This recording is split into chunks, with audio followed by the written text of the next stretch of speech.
자, 요한계시록 6장 12절에서 17절까지 말씀 같이 한번 읽겠습니다. 내가 보니 어린 여섯째 인을 떼실 때에 큰 지진이 나며 해가 검은 털로 짠 상복같이 검어지고 달은 온통 피같이 되며 하늘의 별들이 무화과 나무가 대풍에 흔들려 썰익은 열매가 떨어지는 것 같이 땅에 떨어지며 하늘은 두루마리가 말리는 것 같이 떠나가고 각 산과 섬이 제자리에서 옮겨지매 땅의 임금들과 왕족들과 장군들과 부자들과 강한 자들과 모든 종과 자유인이 굴과 산들의 바위 틈에 숨어 산들과 바위에게 말하되 우리 위에 떨어져 보좌에 앉으신 이의 얼굴에서와 그 어린 양의 진노에서 우리를 가리라. 그들의 진노의 큰 날이 이르렀으니 누가 능히 서리요 하더라. 아멘. 자, 이제 오늘 6장의 마지막 여섯째 인에 관해서 살펴보겠습니다. 이제 여섯째 인을 떼시는데 12절에 여섯째 인을 떼자 어떤 일이 일어났습니까? 12절 13절에 보니까 큰 지진이 일어나고 해는 검은 상복처럼 검게 되었다. 해가 빛을 잃었다는 것이죠. 달은 온통 피같이 되었고 또 하늘의 별들이 태풍에 과일이 떨어지듯 우수수 떨어졌다. 이게 우주에 아주 큰 변혁이 일어난 것을 말해주고 있습니다. 자, 그뿐 아니라 14절에 하늘에는 그 두루마리가 말리는 것 같이 떠나가고 또 각 산과 섬이 제자리에서 옮겨짐에, 그러니까 엄청난 이 천재지변이 일어났다는 것입니다. 자, 과거에도 부분적으로 자연계에 파괴가 있었습니다. 노아 시대에는 홍수가 나서 온 지면의 생물이 죽었습니다. 그러나 마지막 때에는 그와 비교할 수 없는 그런 전무후무한 천지의 대격변, 대변동이 일어납니다. 예수님께서 말씀하셨습니다. 마태복음 24장 29절 30절에 그날 환란 후에 즉시 해가 어두워지며 달이 빛을 내지 아니하며 별들이 하늘에서 떨어지며 하늘의 권능들이 흔들리리라. 그때에 인자의 징조가 하늘에서 보이겠고 그때에 땅의 모든 족속들이 통곡하며 그들이 인자가 구름을 타고 능력과 큰 영광으로 오는 것을 보리라. 이렇게 말씀하셨습니다. 자, 마지막 때에 이제 천지의 우주의 대격변이 일어날 때 그날 사람들의 반응이 어떠합니까? 우리 15절에 보니까 땅의 임금들과 왕족들과 장군들과 부자들과 강한 자들과 모든 종과 자유인이 굴과 산들의 바위 틈에 숨어, 이렇게 말씀하고 있습니다. 여기 이 사람들을 보면 7계층의 사람들로 나옵니다. 임금, 왕족, 장군들, 부자들, 강한 자, 모든 종, 자유인, 이렇게 7계층입니다. 사실 이제 이 7이라는 수는 완전수를 뜻합니다.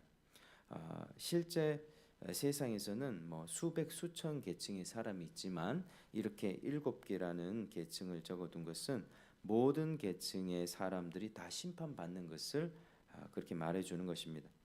주님의 제 이름으로 말미암는 이 최후의 심판의 날에는 모든 부류의 사람들, 심지어는 가장 용기 있고 가장 담대한 사람들도 공포에 사로잡힐 것입니다. 이 땅에서 큰 소리치고 자기들이 세상을 주관하는 것처럼 살던 임금들, 또 왕족들, 장군들, 부자들, 강한 자들, 모든 종과 자유인 할 것 없이 모두 굴과 산들과 바위 틈에 숨어 들어갑니다. 그러니까 이 하나님의 심판 앞에 세상 사람들은 높은 자도 낮은 자도 없고 부자도 가난한 자도 없습니다. 하나님의 심판 앞에서는 모두가 다 똑같이 그렇게 재앙을 당하게 되는 것입니다. 공의로우신 하나님의 심판 앞에서 모두 무서워 떨면서 굴과 산, 바위 틈에 숨습니다. 이 하나님의 면전으로부터 숨는다는 것은 이 죄인들의 심리입니다. 그것은 형벌에 대한 두려움입니다. 아담과 하와도 죄를 짓고 무화과 나무 아래로 숨어버렸습니다. 왜 그렇습니까?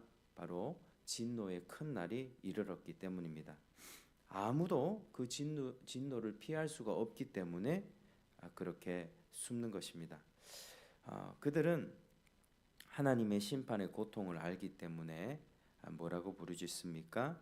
우리 16절 17절에 보니까 16절 17절 산들과 바위에게 말하되 우리 위에 떨어져 보좌에 앉으신 이의 얼굴에서와 그 어린 양의 진노에서 우리를 가리라. 그들의 진노의 큰 날이 이르렀으니 누가 능히 서리요 하더라. 이렇게 말씀을 합니다. 예수님께서 재림하시는 그날에 믿지 않는 자들과 경건치 않는 자들은 자기들이 받을 영원한 형벌로 인하여 애곡할 것입니다.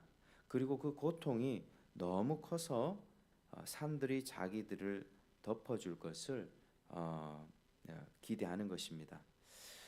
이 세상의 모든 사람들이 재림주로 오시는 어린 양 예수 그리스도의 앞에 서야 할 날이 반드시 옵니다.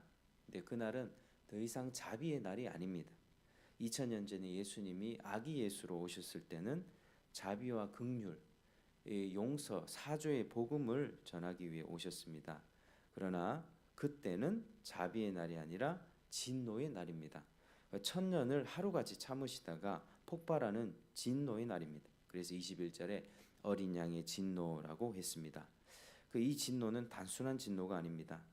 역사상 사자, 곰, 호랑이, 이 짐승의 진노는 있어도 어린 양의 진노는 단 한 번밖에 없습니다. 그 어린 양 앞에서는 세상의 권력과 돈이나 힘이 아무런 소용이 없다는 것이죠.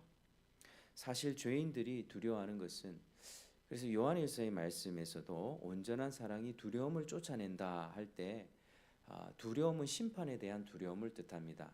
하나님과의 그 화목된 관계를 가지는 사람은 심판에 대한 두려움이 없습니다. 우리가 예수를 믿고 복음을 영접하고 우리 주님과 동행하는 삶을 살게 되면 하나님이 나 심판하시는 거 아니야? 나 지옥 보내는 거 아니야? 이런 두려움이 다 사라지죠. 그런 두려움으로 나 이거 하다가 지옥 가는 거 아닐까, 벌 받는 거 아닐까라고 하는 마음에서 신앙생활 하는 사람들은 되게 초보이거나 아니면 그 진리의 지식 가운데 자유함을 얻지 못한 사람들입니다. 아니면 아예 구원을 받지 못했다든지 그렇습니다. 그러나 우리가 하나님과 화목된 관계로 살아가면 그것은 그 두려움이 다 사라지고 또 하나님을 향한 사랑과 기쁨으로 살게 됩니다. 하나님을 섬기는 동기가 사랑이 되는 것이죠. 그래서 우리가 두려워하는 것이 있긴 합니다. 그런 그 두려움은 하나님을 기쁘시게 하지 못할 것 같은, 내가 이런 행동을 했을 때, 이런 죄를 지었을 때 내가 하나님 마음에 상처를 드렸구나라는 그 마음에서 나오는 그런 아픔들이지 지옥 보낼 것 같은 그런 종의 두려움이 아니라고 하는 것입니다. 하나님의 양자의 두려움은 내가 하나님을 더 사랑해야 되는데, 하나님을 더 기쁘시게 해야 되는데 그렇게 하지 못했다는 것에 대한 후회와 자책, 이런 감정들일 것입니다. 그래서 사실 이 죄인들, 하나님과 화목을 이루지 못한 죄인들이 두려워하는 것은 어린 양 앞에서는, 그 진노 앞에서는 형벌의 두려움입니다. 최후의 심판을 감행하시는 어린 양 앞에 서는 것은 이 죽음보다 더 고통스러운 것입니다. 어린 양은 온유한 분이시지만 동시에 사자 같은 분이시고 7뿔을 가진 그런 능력의 분이십니다.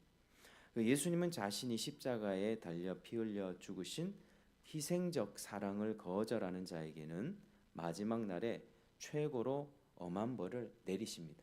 우리가 예수천당 불신지옥 이렇게 얘기하는데 참 오해가 많습니다. 사람들에게 위화감도 주기도 하고 복음에 대한 구체적인 설명이었기 때문에 근데 사실 예수천당은 맞습니다.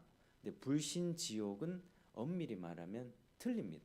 믿지 않아서 지옥 가는 게 아니라 자기들이 죄를 지었기 때문에 지옥 가는 겁니다. 예수천당 악행 지옥입니다. 정확하게 얘기하면 내가 죄를 지었기 때문에 지옥 가는 것이고, 죄를 지어서 지옥 가는 인생들에게 예수 그리스도의 복음을 제시해 주었을 때 그걸 불신한다면 정죄를 받게 되는 것이죠. 그래서 우리는 이것들을 좀 구분해서 생각할 수 있어야만 합니다. 사람들은 왜 믿지 않는다고 지옥 보내느냐 이렇게 따지는데, 믿지 않아서 지옥 가는 게 아니라 자기들이 죄를 지었기 때문에 지옥 가는 것입니다. 그리고 그 죄에서 건져내시는 그리스도의 그 희생, 그 사랑, 자비를, 그 복음을 제시했을 때, 그 큰 사랑을 거절했을 때 부어지는 그 진노, 그 정죄는 얼마나 크겠습니까? 그래서 그 마지막 날에 그런 자들에게는 최고로 엄한 벌이 내려지는 것입니다. 어떤 사람들은 하나님의 자비는 한이 없다라고 말합니다. 그러나 엄밀하게 따지면 틀린 말입니다. 하나님의 긍휼에는 한계가 있습니다. 천년을 하루같이 참으시며 죄인들이 회개하고 구원받기를 기다리시지만 영원히 기다리시지는 않습니다. 마침내 이 세상의 모든 것을 심판하시는 진노의 큰 날이 옵니다. 노아 시대에도 이 120년의 한계가 있었고 오늘 우리에게도 한계가 있습니다. 우리가 언제 하나님 앞에 설지 모르고 또 예수님이 언제 오실지 정확하게 알지 못합니다. 죄인들은 이 다섯 번째의 인의 재앙을 보고 회개해야만 합니다. 이 인나팔 대접, 이 삼중 재앙이 있는데 삼중 7대 재앙이라고 합니다. 인나팔 대접. 그러니까 인하고 나팔 재앙은요, 하나님께서 이 회개의 기회를 주십니다. 하나님께서 막 이렇게 재앙을 내리셔도 남아 있는 자들에게 구원의 기회를 주시는데 마지막 대접 재앙에 가면 회개의 기회를 주는 게 아니라 그냥 쏟아붓습니다. 대접에서 쏟아붓는 재앙입니다. 그래서 하나님의 이 진노의 큰 날이 온다는 것, 이 다섯 번째까지 인의 재앙. 그러니까 여기 흰 말이 나와서 전쟁이 있고 내란 내전이 있고 서로 죽이게 하는 그런 일들, 붉은 말, 그리고 검은 말이 나와서 인플레이션이 일어나고 또 청황색 말이 나와서 전염병들, 막 이런 일들. 그리고 다섯 번째는 하늘에서 이제 있는 순교자들의 외침이죠. 하나님, 빨리 우리 피를 갚아 주십시오. 그러니까 이러한 현실을 보면서 재앙을 보면서 돌아올 자는 빨리 돌아와야 되고 또 하나님의 택자들은 그렇게 복음 앞에 반응하게 되는 것입니다. 그래서 오늘이라고 하는 날이 우리에게 굉장히 중요합니다. 신앙은 절대로 내일을 기약하지 않습니다. 다음 주에 교회 갈게요. 내년부터 잘할게요. 이런 거 절대 없습니다. 그래서 신앙생활 할 때에 우리는 바로 오늘이라는 날에 바로 즉각 돌이켜야만 그게 형통한 길로 가는 것입니다. 그때 믿지 않는 자들은 회개하고 예수를 믿어야 하고 혹은 하나님 앞을 떠나서 방황하는 자들도 오늘 말씀을 들었을 때 즉각 돌이켜서 주님을 따라야 합니다.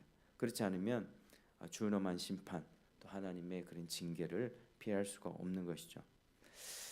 자, 우리 일곱인 재앙을 이렇게 쭉 살펴보는데 일곱인 재앙은 이미 이 땅에 시작되었습니다. 예수님의 말씀대로 이 모든 현상은 재난의 시작이고 날이 갈수록 규모와 정도는 커지고 주기도 빨라질 것입니다. 전쟁, 내란, 경제 위기, 코로나 등 다시 반복이 될 것입니다. 그래서 우리가 참 고통스러운 그런 시기들을 맞게 될 것입니다. 이거는 확실합니다. 그러나 이를 통해서 우리가 기억해야 될 것은 환난을 받는 기간은 잠시 동안이지만 영원한 하나님의 나라가 지금 오고 있다. 그래서 그날에 예수님께서 재림하셔서 자기 백성들을 구원해 주실 것이다라는 그런 소망을 가져야 되는 것이죠. 여러분, 하나님은 사랑이십니다. 그런데 거룩한 사랑이십니다.